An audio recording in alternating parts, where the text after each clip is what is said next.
And for those of you that don't know me, my name is Ben Brown, and I'm the owner of BSL Nutrition. We are an online nutrition and fitness coaching company that helps you change your belief system around what it means to be healthy. And in this particular case, it's time to put to rest some of the conventional beliefs surrounding meal frequency and fat loss. So in this episode, we are going to discuss some of the popular conventional wisdom around meal frequency. We're going to discuss my observations from coaching hundreds of clients over the past 15 years and what the science and our experience suggests is the best way to determine how many meals per day you should be consuming, why that is, and how to start to build the skills necessary to create your own personal meal scheduling system. Before we move further, I think it's important to acknowledge why this even matters. I mean, we've talked ad nauseum about the importance of just needing to create a calorie deficit for weight loss. And so it shouldn't matter how many times per day we eat, whether it's 2 times or whether it's 10 times. As long as we're in a deficit, we'll lose weight, right? And that's a lot of what the evidence-based practitioners will suggest as well. And while theoretically this makes sense, in practice, it becomes a different story because behaviorally, there are limitations to what we can realistically commit to, which is what matters most. Put differently, even if the science said that eating 6 times a day was best, it wouldn't matter because it's just not practical for the vast majority of us. And so it's important for us to titrate down the science to reasonable actions that help us develop the skills to make consistent progress, which is what we're all about here at BSL Nutrition. And so back to the conventional wisdom. Right? We've heard that you need to eat 6 times per day in order to, quote unquote, stoke the metabolism, right? We've heard that you need to graze on small portions so that you don't overeat. We've heard that you shouldn't eat breakfast, yet we've heard that breakfast is the most important meal of the day. We've heard that you should be intermittent fasting daily. We've heard that you should skip meals and just have bars and shakes for breakfast and lunch, and then just have a quote unquote sensible dinner. And the list goes on and on and on. And so it's no surprise that we're confused about which direction to go so that we can finally figure out how to lose weight once and for all. And this is where we need to move from understanding the data to real world decision making. All right. So for most of us listening to this podcast, there's a few fundamental things that are relevant when it comes to long-term weight loss and behavior change. First is we need to find realistic ways to manage our calorie intake daily without necessarily having to track every morsel of food consumed, right? Now, don't get me wrong. Like I said, is we believe strongly that for the right people, food tracking can be the highest ROI driver of creating more awareness around our portion sizes and creating more awareness around our weight loss limiting behaviors. But as I stipulated, we also fully acknowledge that for many, this can create undue stress and exacerbate unhealthy eating patterns, which is why we often both substitute these skills and or help leverage the tracking to create these very skills that I'm sharing with you today. Number 2 is we need to learn how to build satisfying meals without worrying about overly restrictive food rules that are unrealistic to follow long term or having to think incessantly about food all day long. Right? How do we find that balance? How do we find that healthy relationship? And 3 is we need a manageable way to eat daily that gives us good energy, that helps us control hunger from meal to meal, and that fits within our hectic daily lifestyle. I hope that's, and I'm sure that's something that you can resonate with. Because all too often, especially based on the plethora of the popular meal strategies that I listed previously, is we have the tendency to set ourselves up for disaster, and usually by undereating from meal to meal, trying to consume too little for too many meals, or by simply starving ourselves early on in the day, only to find ourselves overeating at night because we have no control over our hunger or our fullness cues, which is very, very common. So imagine what it would feel like to be able to eat a reasonable amount of food from meal to meal, feel perfectly satisfied for 5 to even 6 hours between meals without finding yourself consumed by thoughts of treats or snacks or even obsessively thinking about where your next meal is coming from, and have stable energy and experience healthy weight loss in the process, right? Isn't that ideally what we're all looking for? So if you're a fan of 80s hip hop, then you'd know that De La Soul said it best in their popular album, 3 Feet High and Rising, with their song, 3 is the magic number. So it seems that 3 to 4 meals per day is the secret meal formula, which isn't really so secret, but for finding your satiety sweet spot that will allow you to effectively manage your calorie intake enough to lose weight. And I'm going to discuss with you why that is. So for many of us, the conventional wisdom around eating more times per day as a way to both control our calorie intake and stoke the metabolism has been commonplace. However, the research suggests that this is actually not the case at all. And what happens when we eat more frequently is we simply end up eating more calories. And research shows that the more frequently a person eats, the higher their total calorie intake tends to be, and the greater odds they are of being overweight or obese. I'm going to repeat that one more time. The more frequently a person eats throughout the day, whether these are meals or snacks or both, the higher their total calorie intake tends to be, and therefore, the greater odds they are of being overweight or obese. And research has confirmed that there's no metabolic or satiety advantage. And when I say satiety, what I'm referring to is satiation, the ability to feel full, to manage our hunger signals, right? There's no metabolic or satiety advantage to eating 6 times a day versus 3 times a day. And 3 meals work better. 3 meals works better for appetite control at an equivalent calorie level. So if we're eating 2,000 calories 6 times a day and we're eating 2,000 calories 3 times a day, the 3 times a day is going to work better to help us feel satisfied, full, to manage our hunger signals from meal to meal.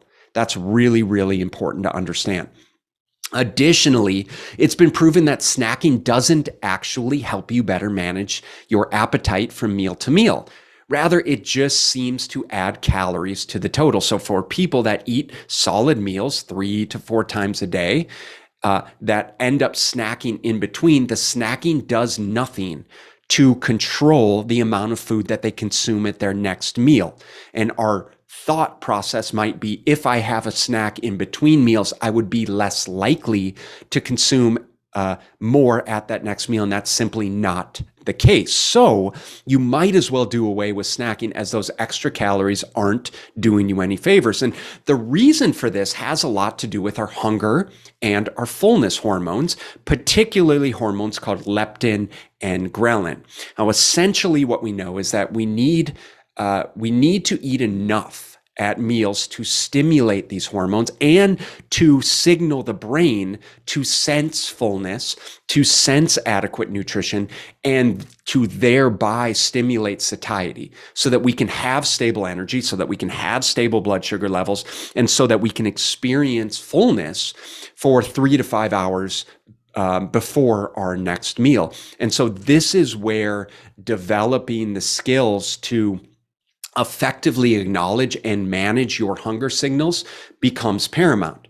Now, eating a highly processed, highly calorically dense, and low fiber meal like McDonald's, as an example, will have a very different hormonal impact on our hunger and our satiety signals than something that is lower in calories and higher in both nutritional value and fiber, like a lean steak or chicken breast, potato, and a bowl of fruit, as an example. right? They're going to have two very different hormonal responses, right? Which thereby is going to help contribute to different levels of hunger and satiety. So if you're eating junk from meal to meal, finding you're getting hungry, well, it's more about, not about the calories, but more about the quality of the food potentially. But that is a topic for another conversation, as what you choose to consume at those meals will be the main determining factors in influencing your nutrition decisions later in the day or the week by virtue of how you feel from meal to meal. So if you're currently only eating 2 meals per day, coupled with periodic snacks throughout, then you may consider committing to 3 square meals with anywhere from 3 to 5 hours in between. And then similarly, if you find yourself grazing all day long and not really committing to any one meal, or perhaps just an oversized dinner and snacking until bedtime, then you really need to figure out how to build out more substantial meals early in the day to help curb the hunger and lack of control you may be experiencing at night. It is terribly frequent that we have conversations with clients that logically choose to undereat throughout the vast majority of the day for fear of overeating calories, only to end up sabotaging themselves at night. On paper, it makes sense to undereat, to try and control your calories, but this has severe repercussions based on how our hormones and our metabolism works. And so, yes, if there's any one clinical pearl that you can take away from this episode, it's that what you choose to eat or not eat, especially early in the day, strongly influences the decisions you make later in the day, and thereby how you manage your calorie intake, which is why we almost always suggest you start with a protein-rich breakfast, a protein-rich, satisfying breakfast, right? So with that said, here's how I'd suggest building out your framework to get started for how to structure your 3 to 4 meals per day in a way that works for you. Is first, factor in a 12-hour window between the time you wake up and your last meal. So let's say 7 a.m. to 7 p.m. as an example. Maybe you wake up at 6 a.m. and maybe you go to sleep at 9 or 10 p.m., but their 12-hour window is 7 to 7. So if you're currently eating and snacking all day long, then you may want to start with 4 meals spread out evenly, say 8 a.m., 11 a.m., 2 p.m., and 6 p.m. as an example. Or if you feel like you're someone that has poor blood sugar regulation and you feel like you need to quote unquote snack in between meals to help keep that blood sugar stable, then you're going to need to play around with perhaps starting with more frequent meals and slowly starting to titrate down. Or if you find you struggle to eat any solid meals except for dinner, and you may just start with a solid breakfast, lunch, and dinner, say 8 a.m., 1 p.m., 6 p.m. as an example. So this might feel like you're eating more earlier on in the day, but it should also help curb the volume of food that you consume later, thereby reducing your total calorie intake, which, as I said, is certainly the name of the game. So listen, this is going to take practice. It's going to take commitment. And you're going to need to experiment with what works best for you, as this is going to take a couple of weeks for you to get comfortable with changing your eating patterns, as well as starting to observe how you feel from meal to meal. Or if it feels too overwhelming to go right into 4 square meals or 3 square meals, maybe just start by adding a solid breakfast and not eating again until lunch. And then you put that on repeat for a week or 2 until you get comfortable with it. And then you move to the next meal. And I would suggest just eating the same thing for breakfast every single day, and maybe just making minor tweaks based on how you feel. But we'll get into that. Or perhaps just skip the mid-afternoon snack and just add it to your lunch and see how you feel pushing through until dinner. If you feel like you are more comfortable starting with the afternoon period as opposed to all 3. Regardless, there's a few things that you'll want to pay attention to here within the scope of these 3 to 4 meals. First is, are you getting hungry from meal to meal? If so, that's great. That's actually a really good sign that your hormones are functioning the way that they should be. This is a perfect example, perfectly normal and healthy feeling that you'll need to get comfortable with experiencing, as this hunger is necessary when we're working to lose fat and control our calorie intake. All too often, people are scared of actually getting hungry and feel like they need to eat too frequently in order to abstain from those hunger signals. And it couldn't be further from the truth. Instead, what we need is to start to identify with and get comfortable with feeling hungry from meal to meal. Because as I said, that's a really good sign that our hormones, particularly leptin and ghrelin, are functioning the way that they should. And assuming we're in a calorie deficit, the hunger is a good signal that we're actually losing body fat. But with that said, if you're too hungry from meal to meal, try eating a little bit more at your previous meal and see how you do. So like I said, try and stick with the same meal, just make some small tweaks. Maybe slightly increase the amount of protein you consume, maybe slightly increase the amount of carbohydrate and or fat, right? Or maybe just a little bit of all of the above, and or maybe play around with your food choices. If you have McDonald's and you feel like you're hungry 2 hours later, but then you have a steak and potato and you feel like you're satiated for 6 hours, well, it's a pretty good indicator of how the foods are influencing those hunger and satiety signals.